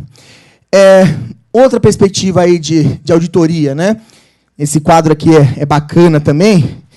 Coloquei assim, nesse modelo, né? Então aqui isso já sendo estudado, sendo trabalhado, era um contexto aí prospectivo de auditorias. Então, no modelo de auditoria baseado no método tradicional, né? Onde você tem a amostra, você passaria a avaliar informações inteiras gravadas no blockchain. por exemplo, inspeção de tangíveis, né? Então, inventário físico. É um processo de auditoria. Tudo bem que hoje até tem empresas oferecendo drones para fazer inventário físico de estoque, né? Mas, por exemplo, com uma tecnologia integrada com RFID, o que é RFID? Né? A identificação digital por radiofrequência, um selo que atesta que aquele produto está no estoque, né? E isso daqui integrado com uma ferramenta de blockchain, você não precisa fazer a conferência, porque o sistema sabe que se sair uma mercadoria, ele vai alimentar, e não é o banco de dados do RP, ele vai alimentar o blockchain falando, a mercadoria saiu, a mercadoria entrou, né? Observação. Então, aí aqui as discussões, né, sobre auditoria. Então, ao invés de precisar conversar com as pessoas, eu posso simplesmente analisar o fluxo dos blockchains para auditar determinados processos, né? No lugar de avaliar questionários escritos, entrevistas, eu simplesmente também monitoro todos os processos relativos aí a determinadas transações, compras, vendas, pagamentos, recebimentos, né? Verificação de saldos de contas. Então, imagina lá, a cobrança. Existe uma etapa lá no processo contábil lá que é a cobrança bancária, né? Extrato bancário. Você tem que integrar o sistema buscar um retorno de um arquivo do banco para fazer a conciliação bancária.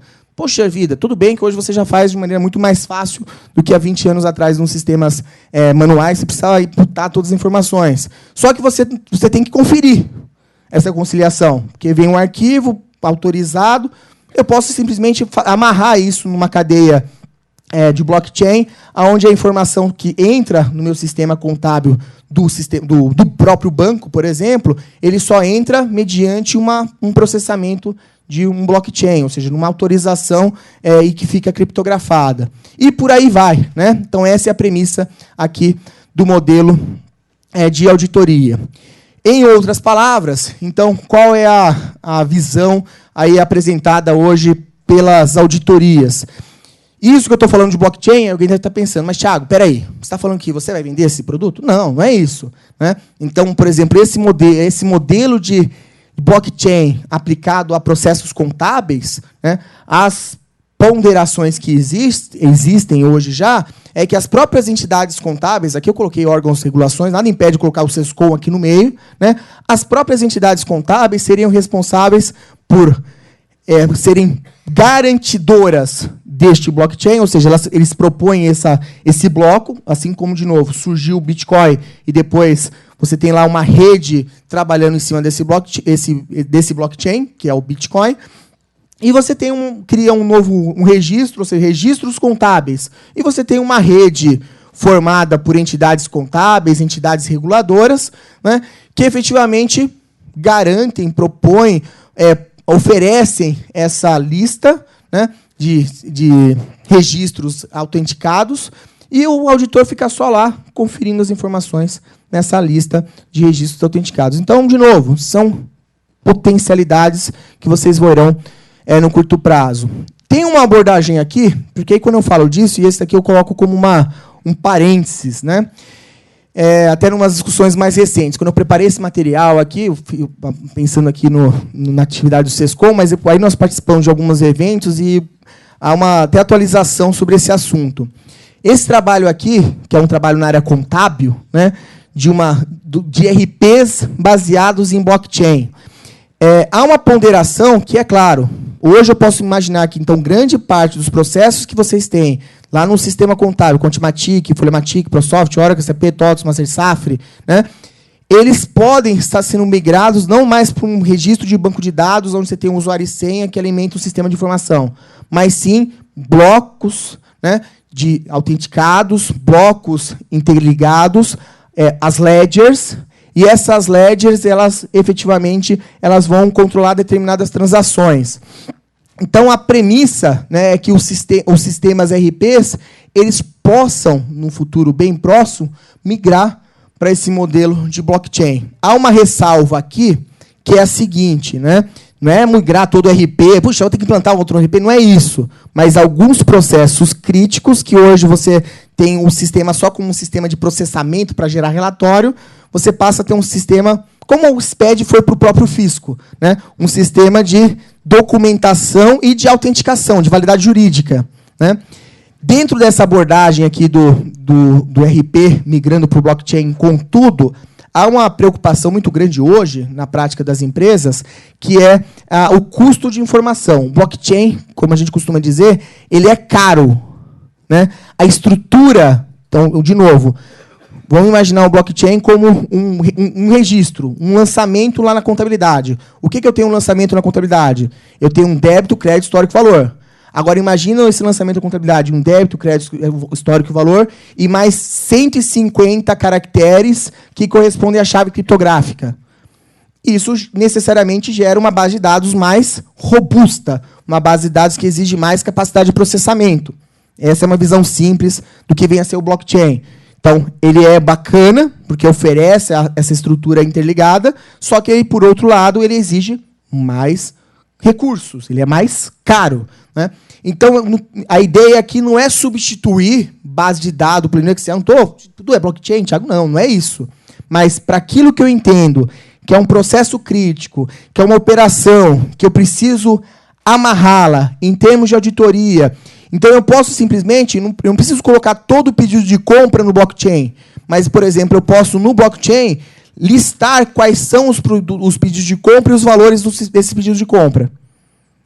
E aí o detalhe disso está separado no banco de dados. Mas eu tenho uma indexação, eu tenho aí essa ledger que efetivamente controla que só quem coloca um pedido, só quem autoriza o pedido está lá documentado nessa estrutura chamada blockchain.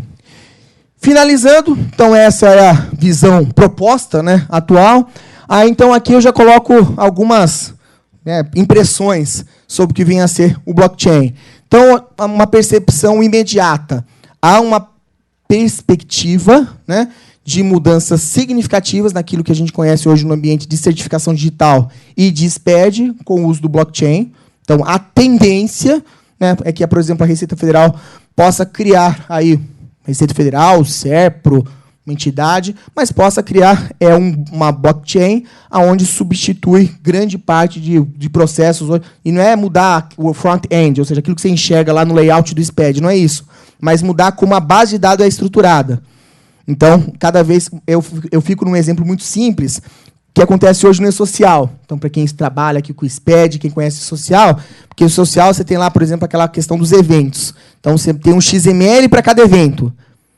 Né? Agora, você imagina que, por exemplo, você contratou um empregado, aí você tem um XML de admissão.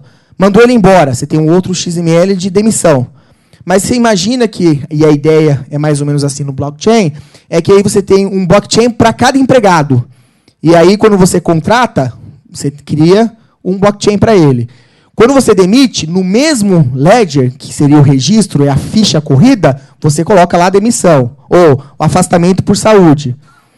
Então, parece uma coisa básica, mas muda bastante a forma como os sistemas operam. Porque, efetivamente, você não fica lá com um monte de informações espalhadas. O que acontece com os SPEDs hoje? A nota fiscal eletrônica, você tem um monte de XML. Agora, imagina um blockchain, onde você, naquele blockchain da sua empresa tal, você vai simplesmente adicionando informações de vendas, adicionando informações, e essa informação vai se sucedendo, e tudo sendo criptografado. Então, essa é uma vantagem, uma característica da ferramenta que, aplicada à prática, é mais fácil, né, nesses casos aqui, é mais fácil fazer dessa forma do que o que nós já estamos acostumados hoje. Então, se preparem, que vai ser a tendência, né? Contratos jurídicos, é aquilo que eu falei, né? Veículos, intangíveis, imóveis. Né? Então, você imagina lá a ficha do imposto de renda da pessoa física sendo atualizada automaticamente, né? Inclusive, não só na parte do e-financeira, lá, que são a parte de informações bancárias, que a Receita Federal até anunciou que isso vai funcionar em algum momento aí, né? Mas você imagina a ficha de bens e direitos sendo atualizada da mesma maneira. Quando você vende um imóvel, no momento que você faz a declaração, ele vai lá na rede, né, busca informação no blockchain se efetivamente aquele imóvel não foi vendido, né, por você para outra pessoa, e atualiza. Thiago, mas isso aqui não, isso aí é muito mais simples do que é a tecnologia disponível atualmente. Esse é o ponto. Então, falar disso hoje, né, você tem informações bancárias, né, tem a DIMOB, tudo bem, já tem um banco de dados que a Receita Federal até poderia disponibilizar e atualizar. Só que depende da Receita, depende de alguém lá na Receita programar. Isso daqui é descentralizado.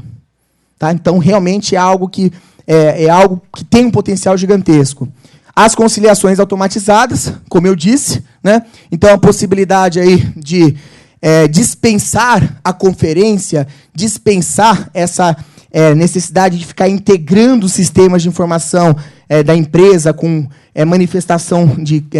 manifesto eletrônico, documentos fiscais, a manifestação de compra, o próprio processo bancário, onde você tem uma ledger, onde você tem um registro que faz esse controle de maneira automatizada. Comércio e serviços, né? Então, isso aqui também se fala muito hoje, que é tudo baseado, toda a relação de negócio baseado também em blockchain, porque, de novo, quando o seu cliente recebe um DARF para pagar, né, como que ele garante que aquele DARF o contador conferiu? Às vezes foi um estagiário que fez... Estou falando que isso não aconteça. Né, um estagiário que fez lá e fez errado, não teve conferência, não passou por uma área de auditoria interna no escritório de contabilidade. Como que eu garanto que isso passou por uma área de auditoria interna? Com blockchain, que garante que aquela informação ela veio de uma estrutura que certificou que aquele dado é aquele mesmo e, portanto, me disponibilizou de maneira correta. Se fala muito também na cadeia de suprimentos, né, tem relação aí com as compras, e no processo de própria concessão de crédito. Puxa, coisa mais contada do que isso, impossível. Tá legal? Então, a própria questão de concessão de crédito naquilo que a gente visualiza, né, vislumbra, né, das operações, como eu disse para vocês, ao invés de ficar mandando balanço para gerente de banco, mandando balanço, né, para instituição financeira, passando isso para a prefeitura num processo de licitação, você simplesmente cria um blockchain com as informações contábeis e quem quiser é só consultar lá. E isso está autenticado. Não estou falando, mas, Thiago, isso poderia ocorrer hoje já com um balanço publicado num diário oficial. Não, eu estou falando disso tudo no ambiente eletrônico, num ambiente descentralizado, num ambiente sem essa estrutura de informação. Claro, pessoal, existem problemas, né, como nós já linkamos aqui, existem problemas do processo de informação, principalmente se eu falo aí dessa necessidade de capturar essa rede de autenticação que está espalhada, né? Uma preocupação, a partir do momento que eu utilizo, que o governo passe a utilizar isso, por exemplo, há uma tendência muito forte de como que ele pode operar essas estruturas. Hoje, esses são assuntos muito incipientes. Falei para vocês, né? Então, para quem baixou esse Jax, me perdoe aqui, de novo, não oferecer para todo mundo aqui alguns bitcoins, mas para quem baixou esse Jax, então, há uma preocupação danada. Dá para se garantir? Dá, tranquilamente. Mas eu preciso entender que é uma maneira diferente de... É aquela história, né? Tem gente que tem um certificado digital, coloca a senha no post-it no certificado digital e deixa na gaveta, né? Então, se o ladrão entrar na empresa, ele pega o cartão digital, o certificado digital com senha e transmite DCTF lá no nome da empresa, né? Isso pode acontecer, né? Não acontece, mas pode acontecer, né? Então, é a mesma questão de segurança que a gente vê no certificado. De alguma maneira, existe fragilidade nos processos aí de blockchains, né? Isso aqui pulou, né? Então, conclusão, meu último slide. Então, há uma preocupação hoje muito grande entre esse equilíbrio, né, que nós precisamos buscar entre transparência e privacidade. Então, a tecnologia do blockchain está aí. A ideia de uma informação descentralizada, num primeiro momento, preocupa, como nós falamos de modelos empresariais, modelos de negócios, mas existem tecnologias para garantir que toda essa informação circule, né, nessa rede descentralizada de maneira anônima, né? Essa é uma das prerrogativas também para que isso funcione daquilo que a gente percebe, né? Então, minhas proposições para vocês, naquilo que eu falei, né? Então, avalie impactos. Estou aqui só com ideias iniciais desse assunto. É um assunto que vocês ainda vão ler muito, ouvir falar muito, né, estudar muito. Então, avaliem esses impactos nos seus processos. Primeiro, espero ter dado um insight sobre o que vem a ser esse tema. Pensem que a contabilidade tende a ser modificada naquilo que foi definido no livro Suma de Aritmética, do Luca Paciolo, em 1494, para o método das partidas dobradas, para o método de partidas triplas, onde você vai ter o débito, o crédito e o blockchain. É para aí que está caminhando, e já existem alguns proponentes nesse sentido, né?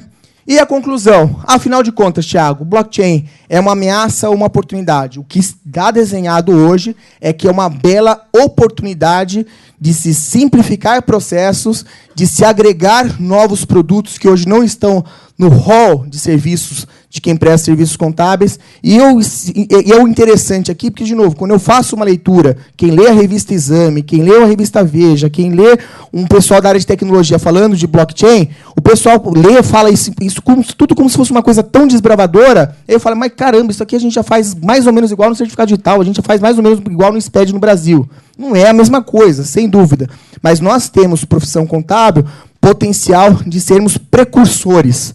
Não só aí usuários, não só aí compradores dessas tecnologias. Só para vocês terem uma ideia, agora em setembro vai ocorrer um evento nos Estados Unidos, do AAA, que é uma entidade... não preciso ir lá, né? Eu não vou também, não tenho bitcoins suficientes para tanto. Mas é um evento, mas é interessante a gente perceber essa tendência. É um evento de 2 dias. O AAA é uma entidade, seria equivalente aqui a uma associação contábil, uma ESCOM, né, que envolve a academia, envolve empresas. E esse AAA ele vai realizar um evento de 2 dias lá em Califórnia, só para falar de blockchain e contabilidade. Então, isso que eu estou falando aqui, 90 minutos, 2 dias aí com profissionais, claro, bem gabaritados, não eu aqui, né, mas falando de blockchain. Isso agora é setembro, então o assunto está fervilhando. E quem quiser ler mais, quem quiser também participar, quiser trocar experiências, os colegas aí que já têm os bitcoins, que já têm algumas experiências, também estou convidando vocês aí a acessarem o nosso grupo de pesquisa lá da FECAP, como eu apresentei no início, os Genesis Block, né? Então, o Genesis Blocks, que é o nome do primeiro bloco, né, do Bitcoin, né, que nós adaptamos aqui para o nosso grupo de estudos lá na FECAP. Né? Vocês vão encontrar vídeos também, é só anotar aí, Genesis Block, FECAP, vocês vão encontrar vídeos no YouTube aí. Tem um colega, o professor Roussan, que é um colega aí especialista na tecnologia, que eu mencionei aí, ele faz várias discussões mais técnicas relacionadas ao Genesis Block, ao nosso blockchain. Tá bom, pessoal? Eu estou deixando, então, esse contato aqui da FECAP, que é um e-mail institucional desse grupo, para quem quiser lá tirar dúvidas, compartilhar experiências.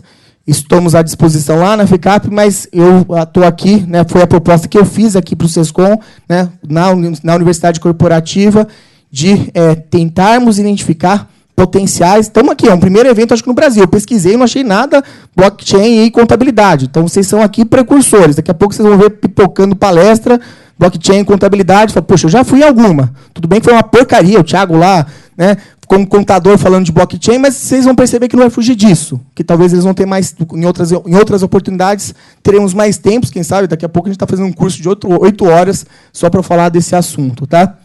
Gente, muitíssimo obrigado mais uma vez. Espero, assim, pelo menos que vocês entrem com mais dúvidas que vocês estavam, né? Porque se vocês estão com mais dúvidas, agora vocês estão, puxa vida, o que é isso? Eu não sabia, antes de entrar aqui, eu nem imaginava que isso existia. Achei que isso era uma coisa de marketing, o cara queria empurrar Bitcoin. Não é isso. Eu, pessoalmente, entendo que existem restrições, mas que existem potenciais gigantescas para essa tecnologia. Tudo bem, gente?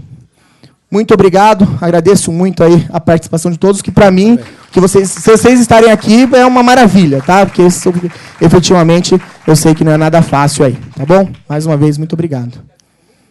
Bem, então esse material, na verdade, ele ficará, o vídeo nessa noite ele ficará disponível lá para os associados do SESCOM. Tá bom? Então esse material, não só a apresentação, minha fala aqui, as minhas piadas ruins também estarão disponíveis lá. Tá bom? Bom. Muito obrigado, pessoal. Parabéns, espero ter contribuído. Thiago, parabéns. Só um minutinho, só mais um minutinho, para só prestigiar o Thiago, né? Ele de todo bom, que é isso? Contexto, a gente está aqui, parabéns pela sua iniciativa, né? A gente sabe que é um assunto ainda pouco debatido, né? A gente não tem muito conhecimento, tem muito que aprender ainda, né? Nós sempre estimulamos aqui as perguntas, mas dado o avançar do horário, eu vou fazer uma pergunta, e se mais alguém quiser fazer uma pergunta, acho que o Thiago vai estar por aqui e tal, pode até fazer essa pergunta, mas só uma assim para a gente tentar, talvez, estimular o pessoal. Nós sabemos que, até vi isso numa revista, que 28% do setor empresarial mundial pretende, né, 28%, pretende colocar alguma aplicação em parte do processo, de qualquer processo, como você muito bem falou aqui, mas apenas 3% utilizam hoje. Isso quer dizer que é um mercado muito restrito, né? Até ligando a isso, fala assim, pô, peraí. Então, qual é o nível, qual seria a grande pergunta, talvez, que não sei se vier você, como é que eu faria para estar no ambiente desse? Como é que o meu cliente, o que ele precisaria investir para que a gente tivesse todos os benefícios dessa tecnologia? Perfeito. Então, assim, de novo, é um assunto extremamente novo. Então, assim, o Bitcoin, como eu descrevi, ele até o Bitcoin, a criptomoeda, ela já vem de alguma data, passou por uma... É que, assim, o que aconteceu até foi a bolha especulativa do Bitcoin. Quem acompanhou aí a questão da moeda, chegou aí a 60 mil reais, hoje está em 25 mil. Mas foi justamente no momento que perceberam o potencial do blockchain, essa separação, ela se consolidou. O que é a criptomoeda, que é uma aplicação do blockchain, e o que é a tecnologia blockchain, naquilo que eu procurei aqui extrapolar o que está escrito. Ou seja, são insights, são discussões que eu resumi para vocês aqui. O que é a tecnologia do blockchain? Então, esse é o X da questão. Por isso que 3% estão utilizando. Porque, de fato, isso é extremamente recente, isso é extremamente novo. Sobre a questão de investimentos, existem produtos, ferramentas hoje de blockchain gratuitas. Eu citei lá o caso da concorrente do Linux, né? Eu citei, desculpa, concorrente da Microsoft lá, a Linux, que já ofereceu ferramenta gratuita para programar, para desenvolver. Hoje, né, você pode lá simplesmente, eu vou criar um blockchain lá no escritório de contabilidade para alguma finalidade. A aplicação passa... Pois não, pode falar. Oi? O Ethereum é um modelo, na verdade, é um modelo de programação free, né? Isso, perfeito. Criarem negócios, criarem produtos. Claro que no Ethereum você ainda... É que assim, no modelo do Ethereum, você tem ainda... Ele é gratuito, mas você tem uma contribuição para a rede. Mas você pode, por exemplo, criar uma blockchain limitada. De novo, o Sescom pode ter N aplicações onde ele poderia criar essas cadeias, né, de validação limitadas, né? Mas, concordo, muito obrigado aí pelo exemplo. Então, assim, investimentos varia, né? Varia no sentido de que você tem produtos gratuitos, mas eu preciso ter, principalmente, a percepção, que é o que eu procurei fazer aqui, pessoal. Compartilhar com vocês ideias do que vem a ser o blockchain, porque talvez vocês vão sair daqui... Puxa, o Thiago não falou disso, mas olha, eu estou vendo uma coisa bem legal aqui, né? Eu insisto em dizer, hoje, por exemplo, um governo brasileiro pode... Olha só, com pouco investimento... Usando um Ethereum, por exemplo, o governo brasileiro pode simplesmente criar uma moeda Banco Central e tudo que a gente conhece do sistema financeiro brasileiro muda. Se o governo tomar a iniciativa. Claro, vai mexer com banqueiro, não sei como é que isso aconteceria, né? Mas isso poderia ser modificado. O custo de implantação é relativamente baixo. O problema é justamente fazer valer isso numa estrutura e avaliar os impactos disso, é claro. Então, os estudos de investimento são muito mais de prospecção, necessariamente, do que até tecnologia. Obrigado por mencionar. Agradeço. Eu solicito a todos que não esqueçam de fazer a avaliação e depositar aí na urna, né? Então, nós falamos em função do avançar do horário, que todos aqui retornem, né? Agradecemos novamente aqui ao Thiago, com a salva de palmas, né, Thiago? Eu que agradeço aí, pessoal. Demais aí a presença de todos vocês, a confiança aí no assunto. Desejamos que todos aqui retornem ao seu lar muito bem, tranquilo, né? Se não se acha, todo mundo já perdeu a novela, né? Todo mundo está sabendo que ia perder a novela, né? Novela ninguém perdeu, mas... e outro detalhe também que é importante, eu preciso agradecer também a quem organizou, né? Quem organizou aqui, nós agradecemos, então, aos departamentos Sescom, que organizaram a palestra, a Unisescom, Tecnologia e Infraestrutura. Um bom retorno a todos, que todos voltem bem ao seu lar. Muito obrigado. Obrigado, pessoal. Mais uma vez.